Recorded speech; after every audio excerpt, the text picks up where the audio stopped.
If you are currently in the military, or if you are a veteran of our great military, would you please stand just so that I could recognize you?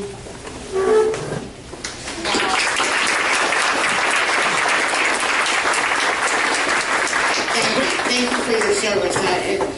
We have to always remember that freedom is not free. And when we pray for our vets. Every day, 23 vets are committing suicide. Please be reminded of them. As Nancy said, I am your neighbor from a way, just a little west in a place called Texas, and a city called Dallas, which is hurting.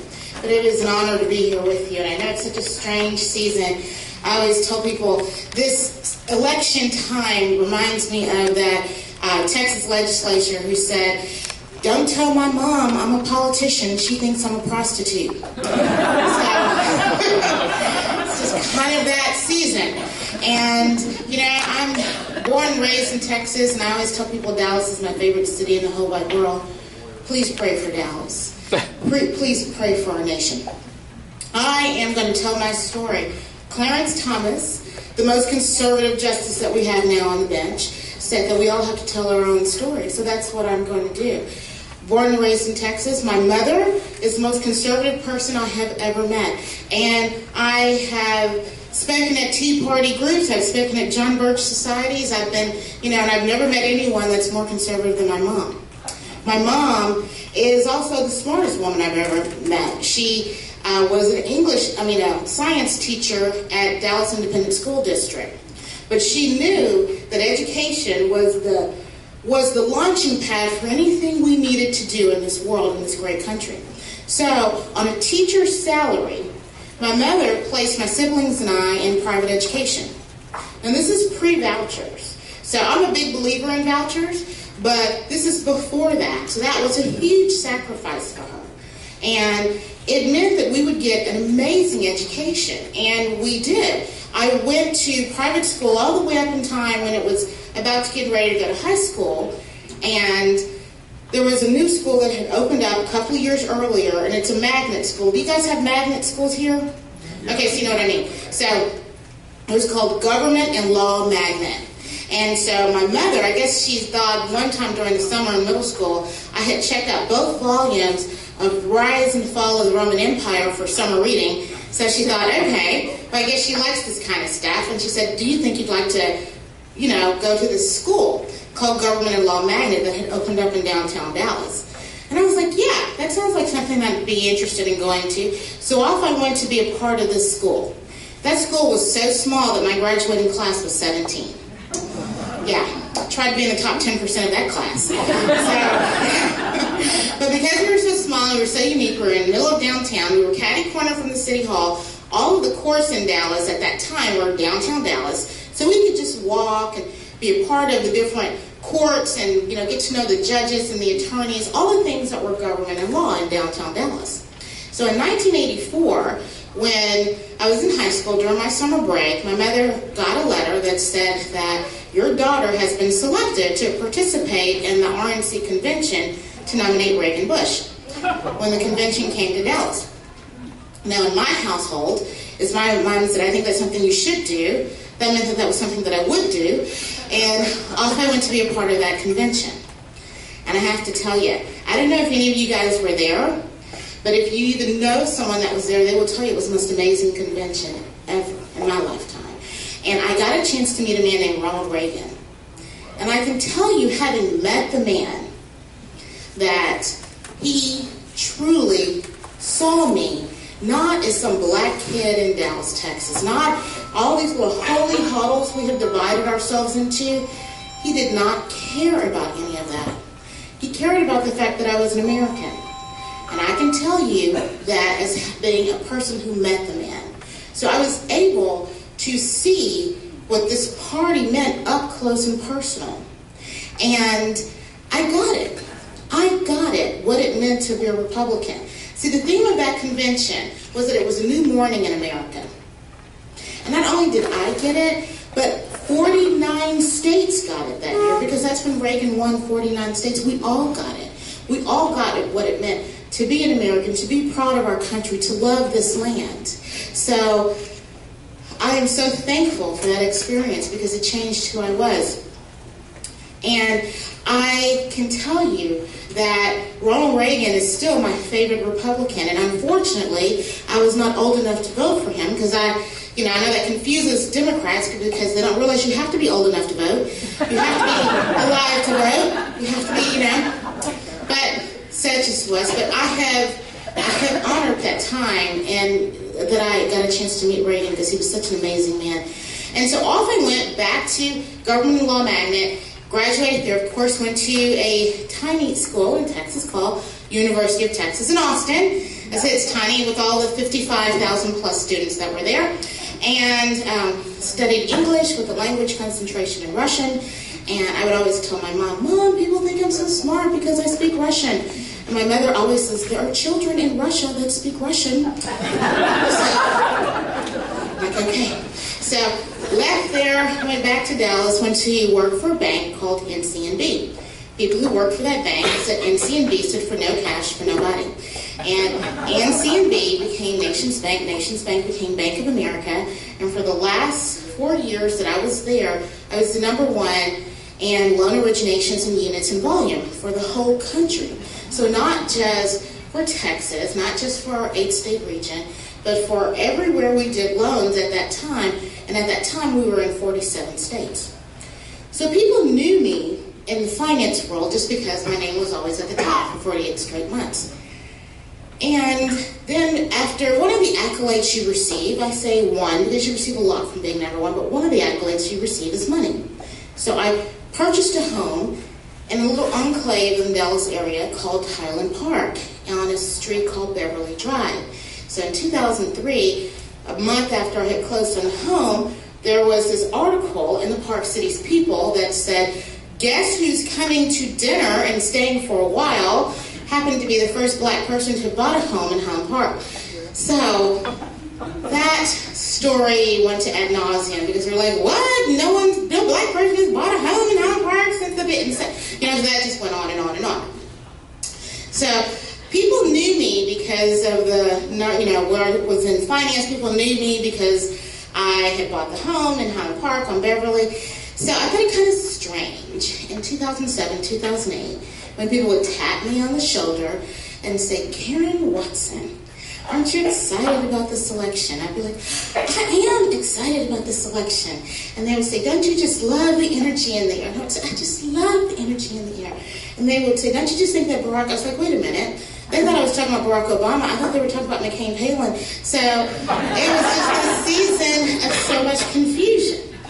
And I was like, whoa, what about me? With all the stuff people knew about me. They knew that I had bought the home on Beverly. They knew that I was #1 in Bank of America. They knew all this stuff.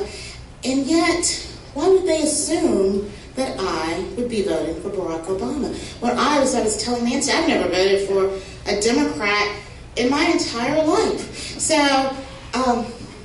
I said to myself, and yes, I speak a lot to myself because I don't have that many friends because all I talk about is politics and religion. And so I love the opportunity to meet new friends like Nancy said. I said, Karen, how did that happen? The color of my skin was supposed to just remove the other issues about me. That was supposed to be the deciding factor.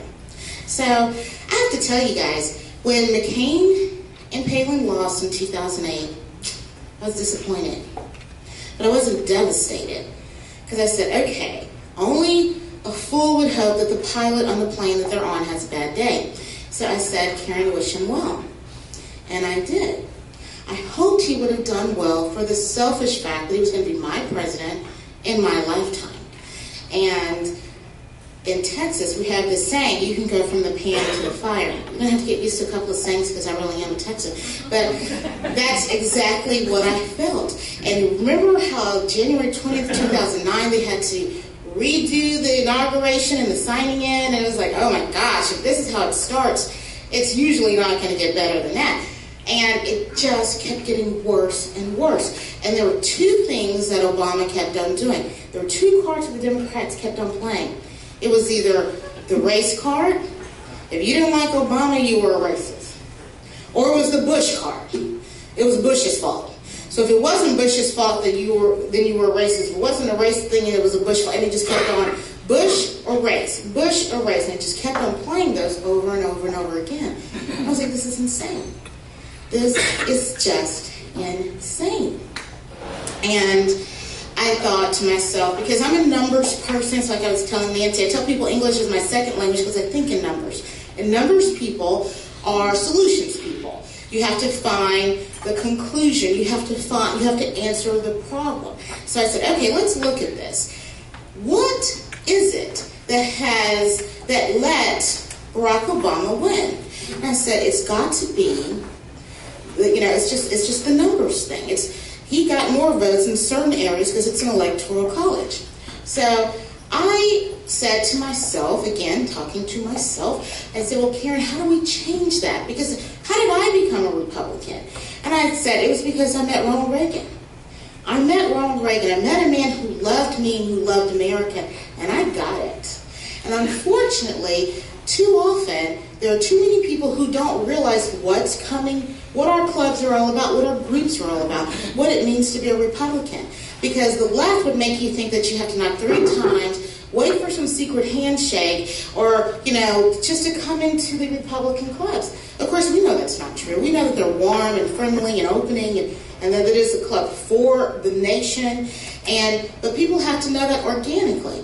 So I was talking to my sister who went to Stanford Law, and I always tell my sister, I'm so glad you have a law license so I can stop practicing law without a license. And she told me for the full time that she was at Stanford, she never once turned on a television set.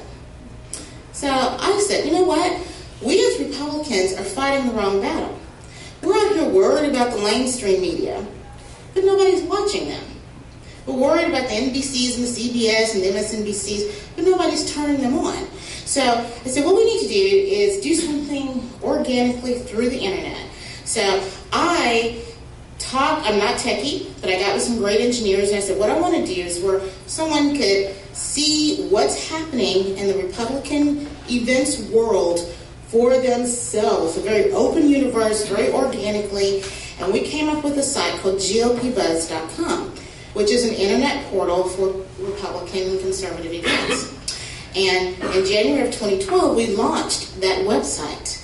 And unlike the healthcare.gov website, we have been up ever since. And so here it was, January of 2012, we launched GOP Buzz. We're getting calls all over.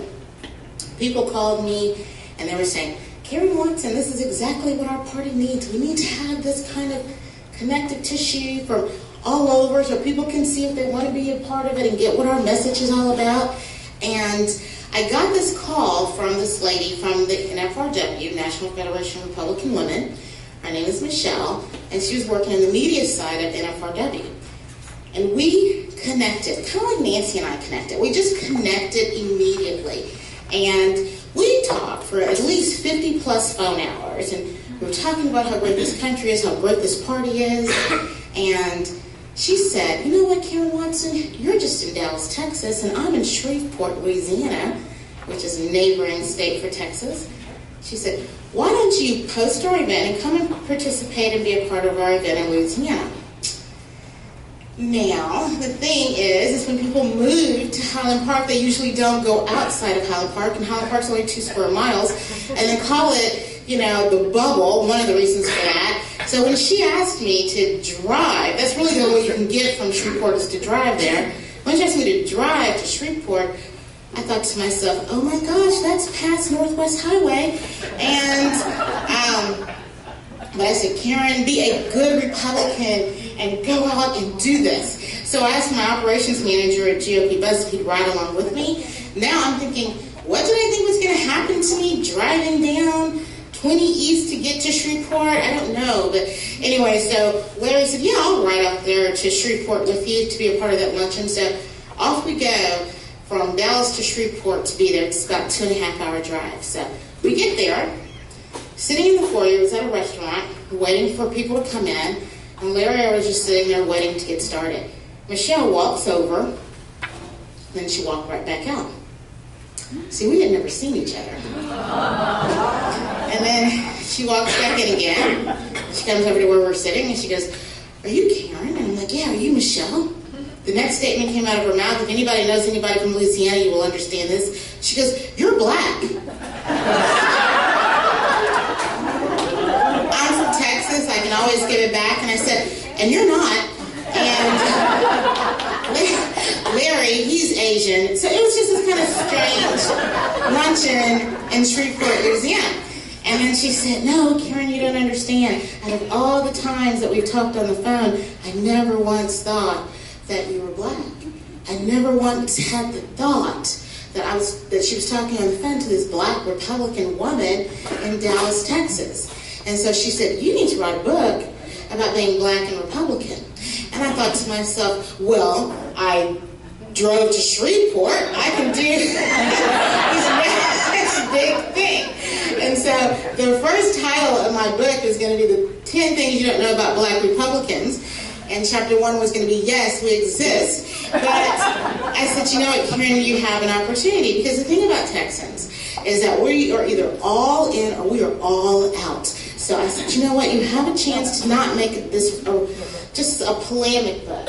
But it could really be a Rosetta Stone. Something like David Walker's Appeal. Something that could be a change agent.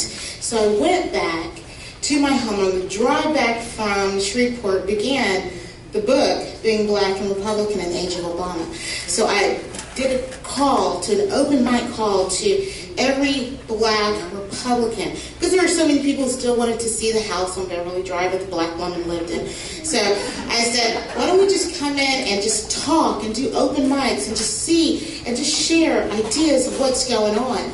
Because I tell people, when you see someone that's black and Republican, know they have paid an extra cost. So when you see someone like C.S. Bennett, or Parnell, or Tim Scott, or Alan West, or Mia Love, you know, they have paid an extra cost for that. So come around those people and support them. And so we did that, and then I just dove into all this data mining into government reports, which I think they purposely make dry so that no one reads them, and just pulling out all the raw data about what was going on. And I came out of that study pissed. I have no other way to say it. I was so mad. I was so mad at the left. I couldn't believe it, because at first I just thought it was just a, you know, kind of just this distance between blacks and the Republican Party was just kind of like a happenstance thing. You know what I'm saying? Like, you just never experienced it, but it was kind of there for you, but you just never stumbled into it. You know what I'm saying? And so I was really upset. I was so upset because I realized that's not what the case has been. But this has been a very orchestrated narrative. That there's a reason why black Americans have never been told the true story about our story in the Republican Party. And the left doesn't want that story out. And, you know, so I was so mad at the left. Then I started getting mad at us. Because, like, whoa, they don't have 2 extra hours in the day than we do. They're not smarter than we are. How come we haven't held on to our own brand? How come we haven't told our own story? I used to always say, you know, unfortunately, conservatives are always preaching to the choir. But you know what, folks? We need to baptize the congregation. Because we have to tell our own story. And, you know, I was like, how is it that there's so many people who walk around here who don't even realize that Abraham Lincoln was the first Republican president? How many people don't even realize that the NAACP started out as an organization to commemorate what would have been the 100th birthday of Abraham Lincoln? There are people who don't even realize that the military was not even segregated until Woodrow Wilson. Okay? Woodrow Wilson, the Democrat who segregated the military, because it wasn't segregated until that time, but segregated the military, and who played Birth of a Nation in the White House. You know what I'm saying? And it wasn't, yes, you have Harry Truman, who did sign the executive order to desegregate the military, only because of the issues that came out of World War II, but he never executed that order. He never enforced it. It wasn't until another great Texas guy, Ike, who did it, he enforced the desegregation of the military. And of course, how could people be surprised when Harry Truman paid $10 to join the Klan? This stuff is all it's just right there. And you look at the KKK, which was, per the Supreme Court document, was considered a paramilitary arm of the Democrat Party. How do we not tell our story? And LBJ, he's a Texan, unfortunately, but LBJ was one of the most racist presidents we've ever had. And he gets all this credit for civil rights legislation. He watered down Eisenhower's 1957 civil rights legislation when Eisenhower and Nixon was his VP. And it was because of the Republican Party that even the 64 civil rights legislation and 65 even happened. That was our story. That's our brand. And yet we have not held on to it. And Nixon, Richard Milhouse Nixon, was probably one of the greatest civil rights presidents we have ever had. And yet we don't tell the story. And my hero, Ronald Reagan, it was Ronald Reagan who signed into law the Martin Luther King Jr. national holiday. Not Carter, Ronald Reagan. We don't tell our story. We accept a brand that is not even dutifully ours. So anyway, finished the book, came out. Came out in October of 2012. We were doing everything we could to get it out. We were praying, we were fasting, we were like, okay, let's make sure this gets into the hands of people so we can change the narrative for, what was going on in 2012. And we had this election, and we were just doing so much. And I have to tell you, when Mitt Romney gave his concession speech that Tuesday in November, I literally fell into a funk. That is the kindest way to say it. I just fell into this deep depression. And I cried real crocodile tears. And I wrote an op-ed that got picked up in the Dallas Morning News and the Austin American-Statesman. Anybody who knows Austin, they had this bumper sticker that said, "Keep Austin Weird." That was a real campaign. So anything that gets into Austin, I'm like, yay. So I said, I'm going to leave my Romney sign on my yard for the next 4 years for what I feel is a fraudulent election. And even in Highland Park on Beverly Drive, my Romney sign was stolen. So it was just this kind of crazy time. And remember that petition that was going through Texas seceding from the Union? There were like 350,000 people that signed that petition. I was 211 on that petition. I met T12 lady in Katy, Texas a couple of years later. But I was like, if this is the country that we have become, I do not want to be a part of it. I don't want to be a part of it. Because this is not the country that I inherited. So I want to go. I want Texas. We just want to go. Let's get out of here. Let's get out of here tonight. And what got me into because it wounded me. The loss of 2012 seriously wounded me. I tell people that hurt me more than my divorce. It was just that kind of thing. But what got me out of that deep funk was Texas history. There was a story about this place in Texas called San Antonio where they have this abandoned church called the Alamo. This is a true story. This is exactly what happened to me. And I was thinking about that because back there, times way, way, way ago, there was this group of men. And there were white men there. And there were women. And there were blacks. And there were Mexican nationals. And they held up in that church fighting against Santa Anna, who had shredded the Constitution of Mexico and was coming up to Texas to take over the land. And in typical Texas fashion, they shot the cannon at him and said, come and take it. That's just been the way Texas has been for a long time.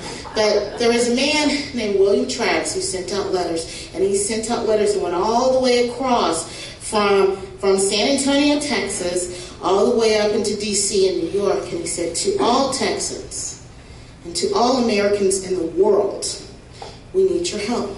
We were bombarded. Santa Anna has thousands, and he's building up thousands more to come and take us over.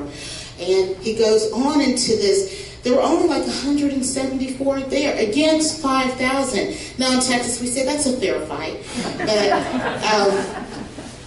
they just stood up, and he said, we will not surrender. Victory or death. And we will not surrender, and we will stay there. And no one answered Travis's letter. No one showed up. And Santa Anna, as he had promised, he finally, it took him 2 weeks to scale that wall, to climb over to that church of the Alamo, and to take over those men because they did not surrender. He tortured those bodies as he had promised, and he burned them. And he said, Santa Anna said, remember the Alamo. And what that call became is, instead of the nail on the coffin, it became the rallying cry. Because those great Texans said, okay, we're going to remember the Alamo. We're going to take our state back. We're going to take our country back. And they did. The Alamo fell, I believe, March 6th.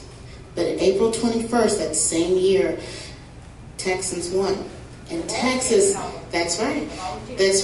And Texas became its own nation, which is why Texas is a little weird, because we say we came into this country by a treaty, which is why the Texas flag stands at the same height as the American flag. And when I speak in Texas, not only do we pledge allegiance to the American flag, we turn around and pledge allegiance to the Texas flag, because that's what it's all about. And I said, you know what, Karen, you're not just an American. You're a Texan. And I tell you people in this great state of Florida, because Texas is not just a place, but it's a state of mind. And I said, you have got to get up and you have got to go ahead, because 2012 is your Alamo. So I got a call in January of 2013, and they said, Karen, can you come and speak in Oklahoma? And I said, yeah, I will be there. Because the country that I was given when I met Ronald Reagan is not the country that we have today. And I can't just be there and not here. I can't just, because I still live in Highland Park on Beverly Drive. I still live there by the grace of God.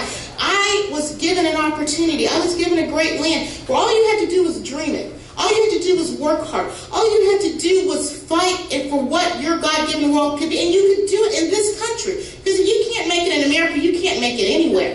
And I said, you know, this is what it is. And we have got caught up in so much silliness. When my siblings and I would go to my mom and say, Mom, that's not fair, that's not fair. My mother would always say, the fair is in October. We know these truths, and especially here we are, and I mean, my gosh, we just celebrated the birth of this great land just a couple of weeks ago, July 4th, and 260 years ago, they said, we hold these truths to be self-evident. We collectively hold these truths to be self-evident, that all men are created equal. We need to tell our own story. We need to tell our truth. Because if we do, we can begin to set the captives free. And I said, you know, I don't want to be known for buying a piece of real estate. I mean, I love my house. I thank God for it. But I don't want to be known in my whole life as the woman who bought a house in Highland Park on Beverly Drive. That's not what I want to be known for. And I don't want to be known for making a lot of money and, you know, breaking records at a very big bank. Because even though some of those records are still unbroken today, eventually they will be. Eventually they will be. Eventually someone will because that's just life. Someone is going to do more than that. Someone's going to, it'll be a past conclusion. But I said, you know what, Karen, be known to be one of the women, one of the people, one of the groups that helps to set the captives free. And so I made that my mission. And that's what I'm doing. Because what if it's just us? That's the theme of the whole Alamo. What if it's just us? What if no one is coming to the rescue?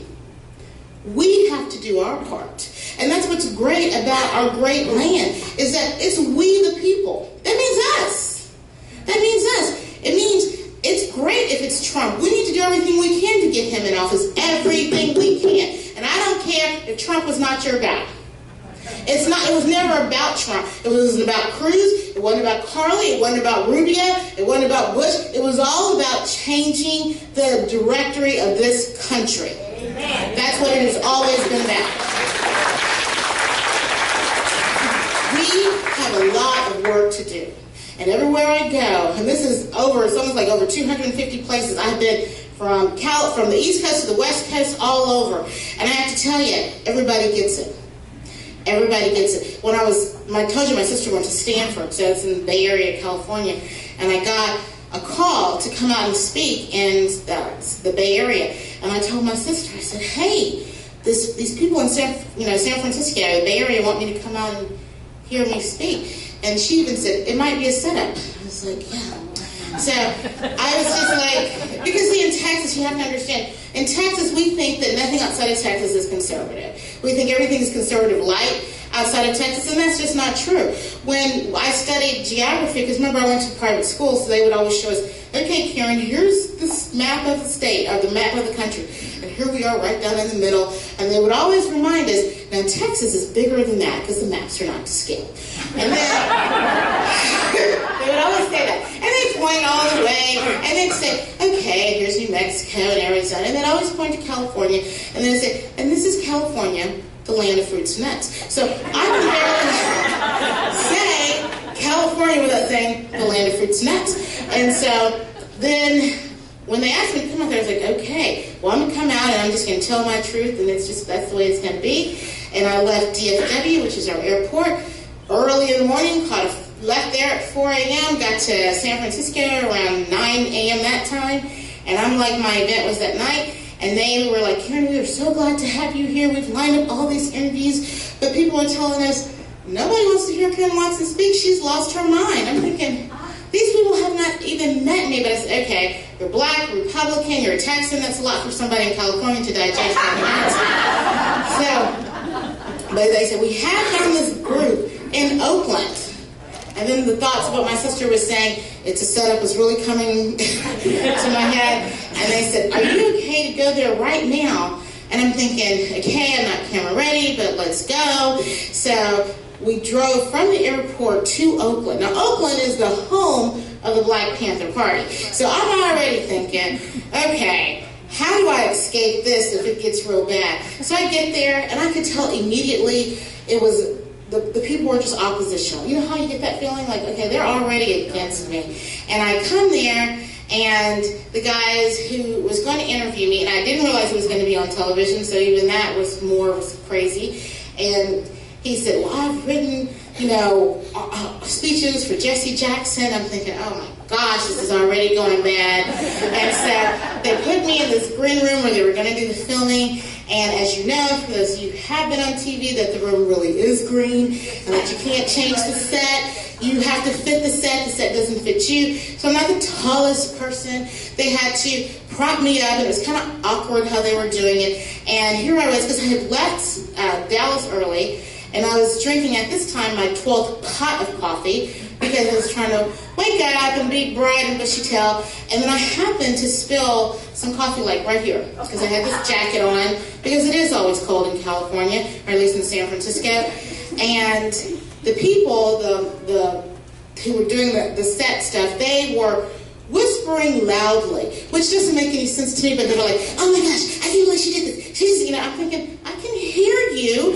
And so they said, well, we're just going to have to, that was going to be the big thing, so they were going to have to, button me all up and disguise the coffee stain.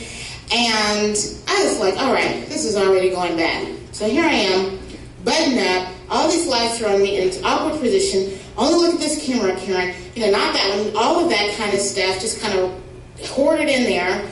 And remember that debate where Nixon and Kennedy were together and Nixon started to sweat like a pig? Yes. I started to sweat like a pig. And I'm thinking, oh man, this is so bad. And here I am with this guy. First thing he does is he's like, okay, here's Karen Watson. She's going to be speaking at Spark and all that. And I said, you know what? Let me just tell you. I am not a segregation baby. I have never drank out of a black-only water fountain. I have never sat in the back of a bus by choice. I have never lived that story. But I said, I know that it was real. And I know that there are people who march to Washington in some places from as far as Alabama. That is a real story. And that, yes, there are people who fought and people who died. And Martin Luther King Jr. was a real man who died of a real bullet. And there are people who suffered during that time. And there was bloodshed, and it was a high cost paid. I said, it just was not for this. It was not for this. The cost that was paid in the civil rights time was not for black children the most dangerous place for a black child is in the womb of a black woman. That was not for this. It was not so that black America could be in the same, if not worse, position today than they were in the 1960s. And that data is in my book, Being Black and Republican in the Age of Obama. And I said it wasn't so that we have unemployment higher, sometimes 2.5 times still today. And then in some areas, like in Chicago, Barack Obama's district, unemployment for black children is almost 60%. It just wasn't for this. That fight was not for this. And on television, which is not supposed to have these dead zones, the man who had written speeches for Jesse Jackson was quiet. Seriously. And he said, you know what, Karen Watson, you ought to write a column for one of my 8 newspapers that's in the Bay Area. Because the truth sets people free. But we have to tell the truth. So everywhere I go, I always ask 3 things. I'm going to ask these 3 things of you. The first thing that I ask is that you pray. Prayer is powerful. It's the most powerful tool we have. We have got to begin to pray for this country intentionally. We have got to ask God His forgiveness on our land and to return to Him so He will heal our land. If you don't realize our land needs healing, you have not been paying attention. It needs healing. We have 5 dead in Dallas over the nonsense of this goofy Black Lives Matter, which has nothing to do about black lives. And that is continuing to go on, and we're not standing up. We have got to pray. This can be changed through the power of God, and only by the power of God. We have got to do that. The only reason we won in World War II is because people were praying. We have got to begin to pray. The second thing that I ask you to do, let's stop all this silliness of division. I am not an African American, and I'm not saying that to say that I'm a black American. I am just an American. And there are no white Americans. Hispanic Americans or Asian Americans, we're just Americans. I speak Russian. When I was studying Russian, they brought in imported Russian nationals to Texas to teach us the language, because who in the world speaks Russian at that time? So I tell you, there was something different about them. It wasn't the color of their skin, it was something about their heart. We have got to stop this division because it's so silly. And when we were in the Olympics in Russia, we weren't the African American team and the Asian American team and the Hispanic American team. We were just the American team. If we could win the bronze, the gold, and the silver for America as Americans, we can be Americans at home. It is just a silly game. This division is nonsense. And let us stop dividing ourselves through class, because that's not who we are. We got the 1% and the 99%. We talk about the rich as if they stole the money. We talk about the poor as if they were born with an invoice. This is not who we are. This class war is not American. We have got to stop that. This division by envy and covetousness is not who we are. We have got to stop playing into that. And yes, we have got to stop this division in our party. We've got the rhinos, we've got the far right, we've got the Tea Party. Are there any dinos in the Democrat Party? I mean, come on, you guys, it's insane. My favorite Republican said the 11th commandment was, thou shalt not speak ill of another conservative. I mean, I'm not saying we don't have differences, and I'm not saying we can't have those differences, but the way we caucus with them, the way we talk about them, the way we deal with each other has got to change, because it is a game. It is a game. When the Democrats come around a socialist and call him a Democrat, which of course that's probably more truth than we need to really get into, but the point is that we have got to stop playing into this game of division and start to be united as a party. We have got to get behind our nominee. Your guy didn't win, I'm sorry. Get behind the nominee. We as a group need to win. We have just got to stop all the division. And the third thing that I ask is that we just begin to do it now. If you guys see these shoes, I call them my Dorothy shoes, you know, from the Wizard of Oz. But because the story of the show, Judy Garland, I love it, but it really was about a book. The Wizard of Oz was a book that became into a movie, and the shoes were not ruby, they were really silver, and they had made them ruby so they could show better on Technicolor. But, you know, it's about politics. And people say, well, I'm like, yeah, of course course it was about politics, because someone didn't have a brain, someone didn't have a heart, and someone didn't have a courage. So of course, that it's really about the gold standard. So here, Dorothy's like, we're not in Kansas anymore, and you can wake up and say, we're not in America anymore, right? So anyway, she all goes off to see the wizard. The wonderful Wizard of Oz is going to give her all the answers and get her back home and bring the courage and all the, just the magic dust that's going to come from the wizard.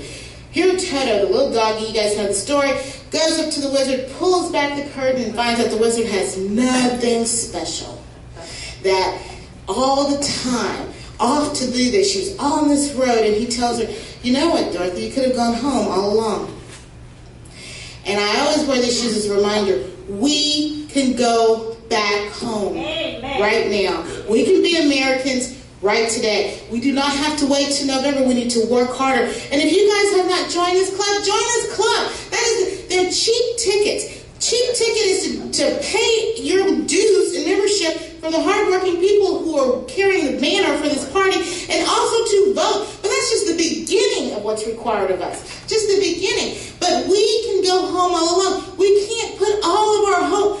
I think Trump will make America great again, but we need to make America great again. It's our job, it's our duty in this great land called America, and we can. And join me, because I still live in Highland Park on Beverly Drive, and I have this little bitty dog who barks at me when I come home sometimes, because they're like, who are you? But I am committed. I will do what I can to get the message out, because we have an amazing land. We have a great nation. And I know that what God wanted for us can still be true, but it's going to take our effort to do it. Thank you so much, Lake County, for having me come out and be a part of your meeting and to be a part of your meeting. Thank you. God bless you.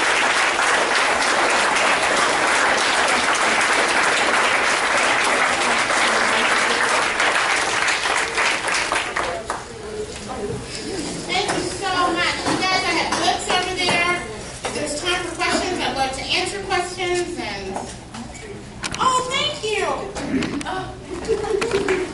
Anybody have any questions for Karen? Your thoughts about, especially with used to be a beloved governor of the state of Florida, consternation. It's hard to lose. Jeb Bush and the Bush family are a special family, and God bless them. God bless him. Jeb Bush came from. We all know how painful 9/11 was. George W. Bush, no matter what you think about him, he kept us safe. Amen. And that is a lot. That is a lot. And for that, I will be forever grateful for their leadership. It's a wonderful family, and they deserve respect. I will never say anything negative about another Republican in public. I wish others would join me, but yeah. What is the most important thing that the party needs to do to win the black vote back from the Democrats? We have to tell the story. We have to tell them the truth. We have C.S. Bennett here. He's a local Floridian. Is that what you say it? I mean, he's out there telling the truth. We have Parnell. We have to get people and empower them to go and tell the story. We have to say, look, let us stand behind these people and tell the story. My third book, I was hoping it would have been out, but it's still in edits. But it's called, typical me, Jackass, the true story of the Democrat Party and the relationship to black America. The thing is, we don't know our story, and they don't know their story. If we tell the truth, all this stuff ends. That's the whole thing. It all ends. Nobody, who wants to be, you have all these cool hippie kids who think that they're non-racist by supporting Barack Obama or Hillary or Bernie. They don't realize that there would have been no KKK if it hadn't been for them. But that's where the KKK comes from. That's where black codes come from. That's where segregation. They don't know their story, but we don't tell the story. You know, the Bible says my people perish for lack of knowledge. And if we don't tell the story, we can't expect them to understand. So if we tell the story, it ends. See, 18% of the black vote, there is no statewide elected Democrat anywhere. Anywhere. 18%. I hope that 100% of black people would join the Republican Party, because we are the party of freedom and liberty and hope, but we win at 18. You see what I'm saying? We have to work hard as we can to make sure that these people get it. Black people are not married at the hip to the Democrat Party, but we have forgotten that. The Republican Party of Florida started by freed blacks. The Republican Party of Texas, the last state where the where the Civil War was, the last battle of the Civil War was in the state of Texas. That whole party of Republicans was by freed blacks. We don't know the story of Reconstruction. The radical Republicans were, oh my gosh, they did more than, it's just when you know the story, it changes. Truth sets people free, but we've got to tell the story. We have let the negatives of the Democrats be placed on us. And that's the whole thing. That's why they play roots all the time. Because everybody knows the story of slavery, but they don't know the story of abolition. They don't understand the 13th, 14th, and 15th Amendment. They don't understand the fight and the battle of that. We have to do that. We have to set the minds free. If we do that, we win, and we always win. But we haven't done a good job of knowing our story to tell our story. If we do that, if we get behind amazing black conservatives, because I know people are like, well, I can't tell the story, then get behind people who can. And help them be the vocal, box to get their message out, because black people are hurting. Black people are hurting. Seriously hurting. And for that alone, because we still are one nation, we have got to stop the hemorrhage of life, liberty, and justice for black America. And that's what this party is all about. It's what this party has always been about. This party started out from the Second Great Awakening. It's always been something so much bigger, because it takes something bigger than you to give you the power to stand against evil. So yeah, we have to do that. Is there anyone remotely like you that can get this message out at the Republican National Convention? Are they just going to go in Mario's stupid way and not share what you just said? There are many of us rising up. You've got two in the room right here. You know what I'm saying? There are many of us rising up. But we have got to stop saying somebody else do it to say me. That's the whole story of the Alamo. They called out. See, Sam Houston, who became our first president in the Republic of Texas, he first told Travis no. He said, look, give it up. He said, forget it. Because see, those people in Houston, in San Antonio, they were not about anything. They were just like, oh, well, it's just little rebels. We don't need to do all that. That's what Sam Houston was saying. Now, when they stood up, their courage turned him all around. And they came back fighting. And we have got to get our courage back. We have got to be bold and courageous. We have got to keep on fighting and fight again and be relentless. And if someone, just tell the story to everybody. And it doesn't matter if it's your friend. We can't afford to only have the story told to the people we know. We have to be able to tell the truth to everywhere we go. We have to stand up and say, you know what? On my watch, this is happening. That's what's kind of crazy, is that, America is happening on our watch. We can sit there and we can complain about Barack Obama. And I have said so many times, they should have impeached Barack Obama years ago. Years ago. But people are like, Karen, these are Republicans who've told me, Karen, we can't impeach the first black president. I said, well, his mama is white. Impeach the white part of him. You've got to stop all this silliness. And we've got to stop being under these labels of politically correct. And we've just got to be American corrects. And just be bold. And support all these others who are doing this, because we have a country that's dying. Like Velma's picture. That's not a joke. That's not something to laugh about. That came out of someone's head that this country is dying. I know this country is dying. I've been all these places where this country is dying. I've been in Oregon. I've been in California. I've been here. I've been D.C. I've been all over. And this country is dying because people are forgetting what this country is all about. So it takes a lot. But when it's revived, we can just, again, enjoy it. But we can't afford that right now. We can't afford for people not to be engaged. And if someone doesn't want to go, you need to go get them and drag them to the polls. That's the bare minimum of what you need to do. We need to have conversations and start supporting our candidates. If you have all these candidates here who are running for office, that's not an easy thing to do. Most people aren't running to be, running for office because it's like, oh, well, won't that be fun? It's brutal. We got to get behind these candidates. When was the last time you thanked a candidate who did something that you liked? You can write them a letter. I mean, that's the bare minimum of what we need to do. We need to support them. We need to have their back. I get that there's some bad, politicians out there. But politicians are civil servants, and we need to remember that, and they need to remember that, because sometimes they're not civil, and Lord knows sometimes they don't think they're servants, but we need to have that joining together, because this country is a citizen-ran country. It is a bottom-up, not a top-down.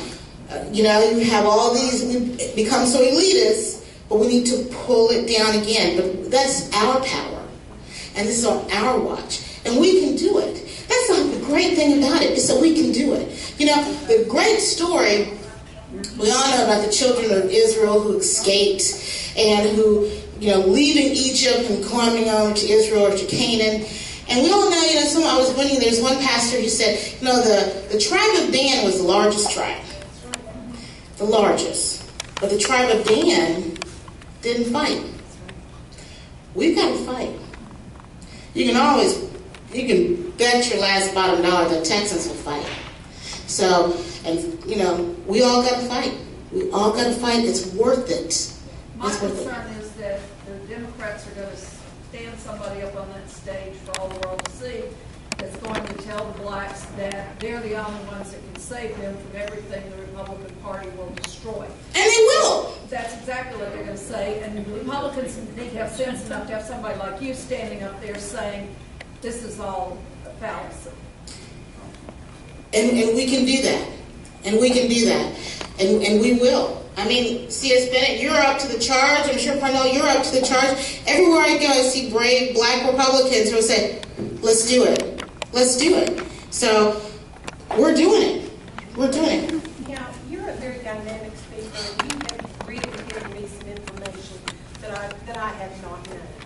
And but for me to walk out of here and for somebody if somebody asks, well, what did she say? And I might go, well, I don't. You can say that the Republican Party freed the slaves and is going to free them again. Right.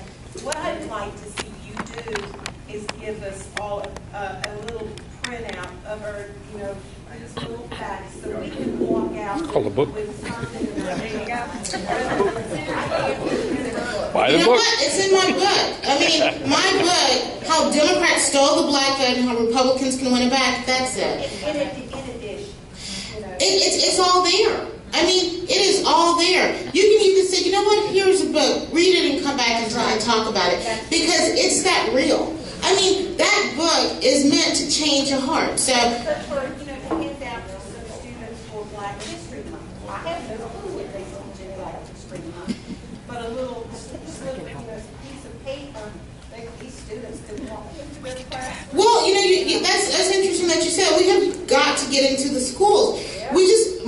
A lot of it, I'm telling you, I'm not just pushing a book, but it's in the book. I was invited to come out and speak to some school kids because I got on the Speakers Bureau called the World Affairs Council. I don't know if you have them here. They bring people from all over the world, and they were bringing in a Russian delegation.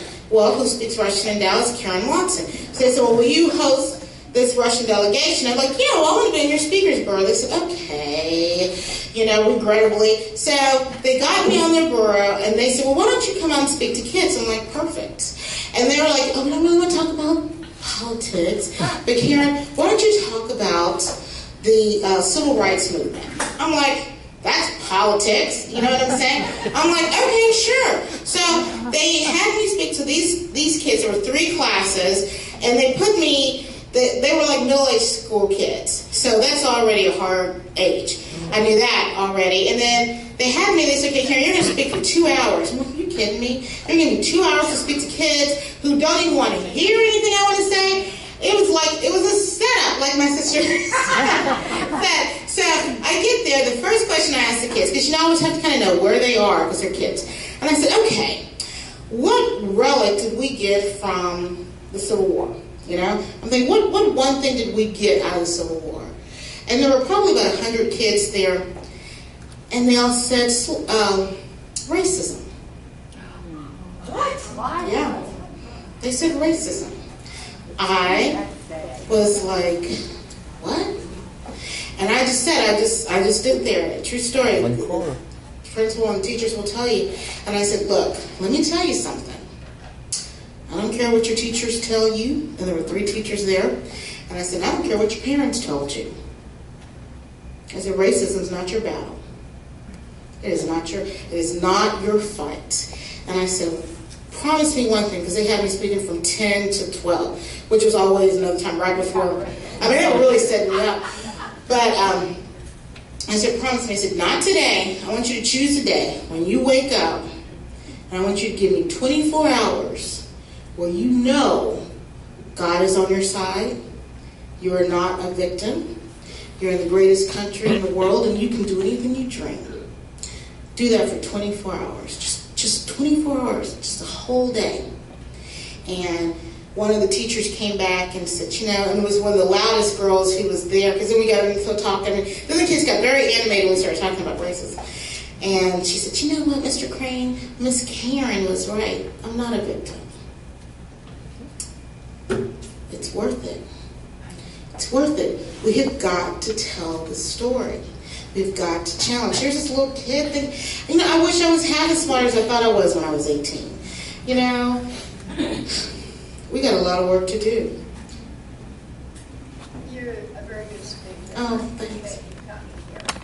What concerns me is that we are at a crossroads right now. This has been the most unusual process in the election that I've ever seen, as between Mr. Trump and Ms. Clinton. The message needs to come out at the Republican convention, not in little places. It's yes and no. But the thing is, how many Democrats do you think are going to be watching a Republican convention? A lot. Well, okay, but they don't have the truth anyway. We have got to stop looking for all the shadows, because that's all they are. It doesn't. We do our job. Sure, just like Travis says, call out to people. Hey, listen to me, help me. I need your help. Let's make this happen. But if they don't show up, we still fight. If Reince Priebus does not show up and wave the magic dust and says, here's the message, we still show up. It doesn't matter. I am still here. I am still here. You're still here. What if this is all we need? We can, look, God plus you is a majority. God plus me is a majority. God plus you is a majority. We don't need somebody else. Everything we need, we have. We just have to do the work we have to do. If we tell the story, it's done. If we keep on fighting, I wouldn't be here if I didn't think I could win. And I know I'm only 5'2" and 2 inch heels, but I promise you, I will fight till we win. I will tell this story till I have no voice. I will make sure that people know that in this country, black people are not victims, that the Republican Party is not racist, that the Democrat story is a dangerous story once it gets out. That's the reason I'm trying to get this book out, my 3rd book. And I labeled it Jackets. One, that is their label. That is their iconography. But that's who they really are. We have to be honest, but we have to be bold. We have to be bold and courageous. We can't be like the tribe of Dan that didn't fight. That's correct. And that's what it is. The reason we lost our stories is because we haven't told our story. But just also like that children of Israel, we have to do, just like Joshua said, place stones here. So that when your children come by and say, what are these stones doing here? Well, we walked on dry land. We can do it, but we have got to do it. It's ours to lose. When Ronald Reagan I met him. And when he handed me this nation, I never thought there was something I couldn't do. My mother never made me believe I was a victim. Never, ever, ever. There wasn't something that I couldn't be done. You just do it. I never felt that my color was a negative. It's insane. It is insane. We have got to stop this train. We have to. It's our job. The good thing is that we have a country that has put us at the top. We just haven't been doing the work. It's hard to do it. Do you see these shoes? Imagine how hard it is to stand in these shoes. It is hard to do it. But do you know what's harder? It's losing. If we lose this country, we lose it all. If we lose this country, we're worried about just little bitty things happening. Oh, honey, it's big things happening. We have kids who don't even dream anymore, who don't even want to fight. We have our whole military. I'm not trying to get into that, but oh my gosh. They're the bravest and the best, and we chop them at the heels, and we don't even talk about the 23 a day who are committing suicide a day. A day. That should, we have lost our way, but the thing is, you lose your way, you can find it back again. And I'm committed to that. So join me. Yes, you have to have the knowledge. You can't just be the deer in the headlight. You have to get the knowledge.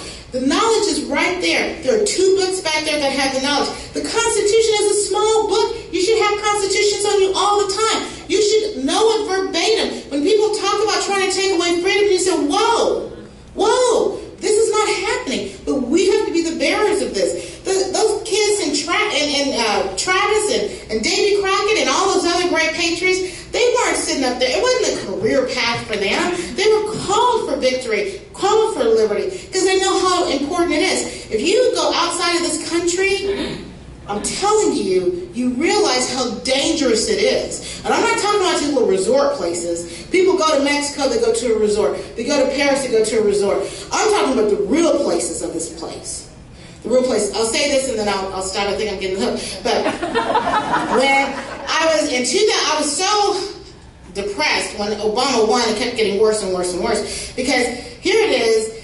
Like I said, I'm Texan. If you get something, you own it. You just live up to it. And Obama kept on blaming Bush for everything. It was Bush's fault, Bush's fault, Bush's fault.